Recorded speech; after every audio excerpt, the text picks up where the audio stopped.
அல்லாஹ்வினால் புனிதப்படுத்தப்பட்டு அல்லாஹ்வின் மாதம் என்று பெருமையோடு அழைக்கப்படக்கூடிய புனிதமிக்க முஹர்ரம் மாதம் இதோ நம்மை வந்தடைந்திருக்கிறது. இஸ்லாமிய நாள்காட்டியின் முதல் மாதமான இந்த முஹர்ரம் மாதம் சாதாரணமாக கடந்து போக வேண்டிய ஒரு மாதம் அல்ல. வரலாற்றில் எப்பேற்பட்ட அற்புதங்கள் எல்லாம் நிகழ்ந்ததோ, எத்தனையோ நபிமார்களின் கண்ணீர் துடைக்கப்பட்டு அவர்களின் துஆக்கள் உடனே கபூல் செய்யப்பட்டதோ, அது இந்த முஹர்ரம் மாதத்தில்தான். இந்த புனிதமான மாதத்திற்கு என்று ஒரு தனித்துவமான ஆன்மீக ஆற்றல் இருக்கிறது. இந்த முஹர்ரம் மாதத்துல நீங்க உங்களுடைய கவலைகள் தீர, கடன் தொல்லைகள் நீங்க, நினைத்த காரியம் கைகூட அல்லாஹ்விடம் துஆ செய்யும்போது அதற்கு உடனே பதில் கிடைப்பதற்கான வழிகள் மிக அதிகம். அதனால்தான் பெரியோர்கள் கூறுவார்கள், இந்த முஹர்ரம் மாதத்தின் ஒவ்வொரு நாளையும் நாம் வீணடித்துவிடக்கூடாது. குறிப்பாக இந்த புனித மாதத்தில் உங்களுடைய எப்பேற்பட்ட தேவையாக இருந்தாலும் அதை அல்லாஹ்விடம் கேட்டு உடனே பதில் பெற நீங்கள் ஓத வேண்டிய 4 மிக முக்கியமான சக்தி வாய்ந்த திக்ருகளைப் பற்றித்தான் இன்னைக்கு நாம பார்க்கப் போறோம். இந்த 4 திக்ருகளை இந்த முஹர்ரம் மாதத்துல நீங்க அதிகமா ஓதி உங்களுடைய தேவைகளை அல்லாஹ்விடம் அழுது முறையிட்டு துஆ கேட்டுப் பாருங்கள். இன்ஷா அல்லாஹ் உங்களுடைய துஆக்கள் மறுக்கப்படாமல் அதற்கான பதில் உங்களை தேடி உடனே வரும். முதல்ல திக்ர்னா என்னன்னு தெளிவா புரிஞ்சுக்கலாம். திக்ர்னா ஞாபகப்படுத்துதல் அல்லது இறை நினைவுன்னு அர்த்தம். அதாவது அல்லாஹ்வை நம்ம மனசுல, நாக்குல, நம்ம எல்லா செயல்களிலும் நினைச்சுக்கிட்டே இருக்கிறது தான் திக்ர். இது வெறும் சடங்கு இல்லைங்க. இது நம்ம வாழ்க்கையின் ஒவ்வொரு கணத்தையும் இறைவனோடு இணைக்கிற ஒரு ஆன்மீக பயிற்சி. அல்லாஹ் குர்ஆன்ல சொல்றான், நம்பிக்கை கொண்டோரே அல்லாஹ்வை அதிகமாக நினைவுகூருங்கள். ஏன் அப்படி சொல்றான்? ஏன்னா நம்ம மனசு நிம்மதியா இருக்கணும்னா, நம்ம வாழ்க்கை அர்த்தமுள்ளதா இருக்கணும்னா இறைவனை நினைக்காம இருக்கவே முடியாது. அல்லாஹ்வை நினைக்காத மனசு எப்பவும் ஒருவித பதட்டத்துல, ஒருவித வெறுமையில தான் இருக்கும். ஆனால் யார் அல்லாஹ்வை அதிகமா திக்ர் செய்றாங்களோ அவங்களுக்கு அல்லாஹ்வுடைய அருளும் அமைதியும் பாதுகாப்பும் கிடைக்கும். அல்லாஹும்ம இன்னி அஸ்அலுகல் அஃப்வ வல் ஆஃபியா. அல்லாஹ்வே, நான் உன்னிடம் மன்னிப்பையும் பாதுகாப்பையும் கேட்கிறேன். இந்த திக்ர் நம்ம வாழ்க்கைக்கு ரொம்பவே அத்தியாவசியமான 2 விஷயங்களை உள்ளடக்கியது. ஒன்னு மன்னிப்பு, இன்னொன்னு பாதுகாப்பு. நம்ம மனுஷங்க தெரிஞ்சோ தெரியாமலோ நிறைய பாவங்கள் செய்றோம். அந்த பாவங்களுக்கு மன்னிப்பு கேட்கிறது தான் இந்த திக்ரோட முதல் பகுதி. மன்னிப்பு கிடைச்சாத்தானே மனசு லேசாகும். அதே போல வாழ்க்கையில நோய் நொடி இல்லாம, கஷ்டங்கள் இல்லாம நிம்மதியா வாழணும்னா அல்லாஹ்வோட பாதுகாப்பு நமக்கு ரொம்ப முக்கியம். ஹஸ்புனல்லாஹு வ நிஅமல் வக்கீல். துஆவின் பொருள், அல்லாஹ்வே எங்களுக்கு போதுமானவன், அவனே எங்களுக்குச் சிறந்த பாதுகாவலன். இந்த திக்ர் நம்பிக்கைக்கான ஒரு அசைக்க முடியாத தூண். நம்ம வாழ்க்கையில சில சமயம் எல்லா கதவுகளும் அடைக்கப்பட்டது போல ஒரு உணர்வு வரும். யாருமே நமக்கு உதவ முடியாதுன்னு தோணும். அப்போ நம்ம மனசுக்குள்ள ஒரு குரல் ஒலிக்கணும், அல்லாஹ் எனக்கு போதும், அவன்தான் மிகச்சிறந்த பாதுகாவலன். இந்த வார்த்தைகள்ல எவ்வளவு பெரிய ஆறுதல் இருக்குன்னு பாருங்க. நம்ம எல்லா பாரத்தையும் அல்லாஹ் கிட்ட ஒப்படைச்சிட்டு அவன் நம்ம கூட இருக்கான்கிற நம்பிக்கையோட இருக்கிற ஒரு மனநிலைதான் இது. லா ஹவுல வலா குவத இல்லா பில்லாஹ். அல்லாஹ்வின் உதவியில்லாமல் பாவங்களிலிருந்து விலகிச் செல்லவோ, நல்லறங்கள் புரிய ஆற்றல் பெறவோ மனிதனால் முடியாது. இந்த திக்ர் இஸ்லாத்துல ஒரு பொக்கிஷம் மாதிரி. இது வெறும் வார்த்தைகள் இல்லை, இது ஒரு மகத்தான உண்மை. நம்ம வாழ்க்கையில நடக்கிற எல்லா காரியங்களும் அல்லாஹ்வோட சக்தி இல்லாம நடக்காதுங்கிறதை இது நமக்கு உணர்த்துது. நம்ம பலம், நம்ம அறிவு, நம்ம செல்வம் எல்லாமே அல்லாஹ் கொடுத்ததுதான்.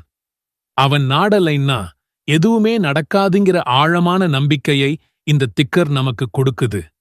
சுப்ஹானல்லாஹி வ பிஹம்திஹி. அல்லாஹ்வை போற்றி புகழ்ந்து அவன் தூயவன். இந்த திக்ர் அல்லாஹ்வை புகழ்றதுக்கும் அவனோட தூய்மையை எடுத்துச் சொல்றதுக்கும் உரிய ஒரு அற்புதமான வார்த்தை. இந்த திக்ரை தொடர்ந்து சொல்றவங்களுக்கு என்ன கிடைக்கும் தெரியுமா? முகம் ஒளிரும். இது வெறும் வெளிப்படையான அழகு இல்லை. மனசுல ஒரு அமைதி, ஒரு ஒளி வரும். ரிஸ்க் விரியும். அதாவது உங்க வாழ்வாதாரத்துல பரக்கத்துண்டாகும், தேவைகள் பூர்த்தியாகும், கவலை காணாமல் போகும். ஏன்னா அல்லாஹ்வை புகழ்ந்து அவனோட தூய்மையை நீங்க உணரும்போது உங்க மனசுல இருக்கிற எல்லா கவலைகளும் பறந்து போகும். இது ஒரு மன அமைதிக்கான வழி. இந்த 4 சக்தி வாய்ந்த திக்ருகளையும் இன்னைக்கு மாலையே இப்போவே உங்க வாழ்க்கையில கொண்டு வர முயற்சி செய்யுங்க. ரிசல்ட் வந்ததும் உங்க அனுபவத்தை கமெண்ட் ஒரு அல்ஹம்துலில்லாஹ் போட்டுச் சொல்லுங்க. பார்த்தீங்களா, இந்த 4 திக்ருகள் உங்க நாக்குல சொல்றதுக்கு எவ்வளவு இலகுவா இருக்குன்னு. ஆனா இதோட பலன் உங்க இதயத்துல ஒரு ஒளியை ஏற்படுத்தும். உங்க வாழ்க்கைக்கு ஒரு புது வேகத்தை கொடுக்கும். நாளையிலிருந்து காலையில எழுந்தவுடனே ஒரு 5 நிமிஷம் ஒதுக்குங்க. இந்த திக்ருகளை மனசு உருகி சொல்லுங்க. இன்ஷா அல்லாஹ் உங்க துஆக்களுக்கு பதில் கிடைக்கும். உங்க கதவை தட்டும் சத்தம் கேட்கும்.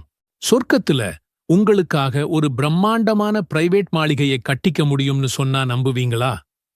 அதுவும் நீங்க தினமும் செய்யற ஒரு சின்ன விஷயத்துக்காக. நான் சும்மா சொல்லல, இது 100% உண்மையான கேரண்டி. இந்த உலகத்துல 30 வருஷம் பணம் சேர்த்து ஒரு சின்ன வீடு கட்டுறதுக்குள்ள போதும்னு ஆகிடுது. ஆனா நான் சொல்ற இந்த மாளிகை தங்கம், வைரம், முத்துக்களாலானது, கற்பனைக்கே எட்டாத ஒரு அரண்மனை. அந்த அரண்மனைக்கான சாவியை எப்படி வாங்குறதுன்னு தான் இந்த வீடியோல நாம பார்க்க போறோம். இதுக்கு கேரண்டி கொடுத்தது யாரு தெரியுமா? நம்ம நபி ஸல்லல்லாஹு அலைஹி வஸல்லம். அதனால இந்த வீடியோவை ஒரு செகண்ட் கூட ஸ்கிப் பண்ணாம பாருங்க. கொஞ்சம் யோசிச்சு பாருங்க. இந்த உலகத்துல ஒரு வீடு கட்டுறது எவ்வளவு பெரிய தலைவலி. சரியான இடம் பார்க்கிறது, பணம் சேர்க்கிறது, பிளான் போடுறது, பொருட்கள் வாங்குறது, வேலை ஆட்களை மேனேஜ் பண்றதுன்னு அதுக்கு பின்னால எவ்வளவு அலைச்சல், எவ்வளவு டென்ஷன் இருக்கு. இவ்வளவு கஷ்டப்பட்டு அந்த வீட்டை கட்டி முடிச்சாலும் நாளைக்கே அந்த வீடு நமக்கானதா இருக்குமான்னு எந்த நிச்சயமும் இல்லை. ஒரு புயல், ஒரு வெள்ளம், இல்ல காலம் போற போக்குல அது அழிஞ்சு போகலாம். எல்லாத்துக்கும் மேல நம்ம ஆயுள் முடிஞ்சதும் அந்த வீட்டை விட்டுட்டு நாம போயே ஆகணும். நாம ஆசையா கட்டுன வீட்ல நமக்கு அப்புறம் நம்ம பிள்ளைகள் இருப்பாங்க. ஆனா நாம அதை கூட எடுத்துட்டு போக முடியாது. திருக்குரான்ல அல்லாஹ் சொல்றான், இந்த உலக வாழ்க்கை வீணும் விளையாட்டுமே தவிர வேறில்லை. நிச்சயமாக மறுமை வீடுதான் நிரந்தரமான வாழ்க்கை. இதை அவர்கள் அறிய வேண்டாமா? அல்குரான். இந்த ஒரு வசனம் போதும் இந்த உலக வாழ்க்கையோட மதிப்பையும் மறுமையோட முக்கியத்துவத்தையும் புரிஞ்சுக்க. அப்போ நம்மளோட உண்மையான நிரந்தரமான வீடு எங்க இருக்கு? அதுதான் அல்லாஹ் நமக்காக ரெடி பண்ணி வச்சிருக்கிற சொர்க்கம். அங்க இருக்கிற வீடுகள் எப்படி இருக்கும் தெரியுமா? நபி ஸல்லல்லாஹு அலைஹி வஸல்லம் சொன்னாங்க, இறை நம்பிக்கையாளருக்குச் சொர்க்கத்தில் ஒரு கூடாரம் உண்டு. அது உள்பகுதி துளையிடப்பட்ட ஒரே முத்தாலானது. அதன் உயரம் மட்டுமே 60 மைல்கள். யோசிச்சு பாருங்க, ஒரே ஒரு முத்தால 60 மைல் உயரத்துக்கு ஒரு மாளிகை. அதுக்கு கீழே ஆறுகள் ஓடும். அங்க இருக்கிற சந்தோஷத்தை எந்த கண்ணும் பார்த்ததில்லை, எந்த காதும் கேட்டதில்லை, எந்த மனுஷனோட மனசுல அது கற்பனை கூட பண்ணி பார்த்திருக்க முடியாதுன்னு நபி ஸல்லல்லாஹு அலைஹி வஸல்லம் சொல்லியிருக்காங்க. இந்த மாதிரி ஒரு மெகா பரிசை ரொம்ப சிம்பிளா அடையிறதுக்கான சீக்ரெட் கோட் தான் இந்த வீடியோ. ஓகே, சொர்க்கத்துல அந்த பிரம்மாண்டமான மாளிகையை அன்லாக் பண்ற அந்த சீக்ரெட் என்ன? நீங்க ரெடியா? அது வேற ஒண்ணுமே இல்ல. நாம தினமும் ஐவேளை தொழுகிற கடமையான தொழுகைகளோட சேர்த்து உபரியா தொழுகிற 12 ரகத் சுன்னத் தொழுகைகள்தான்.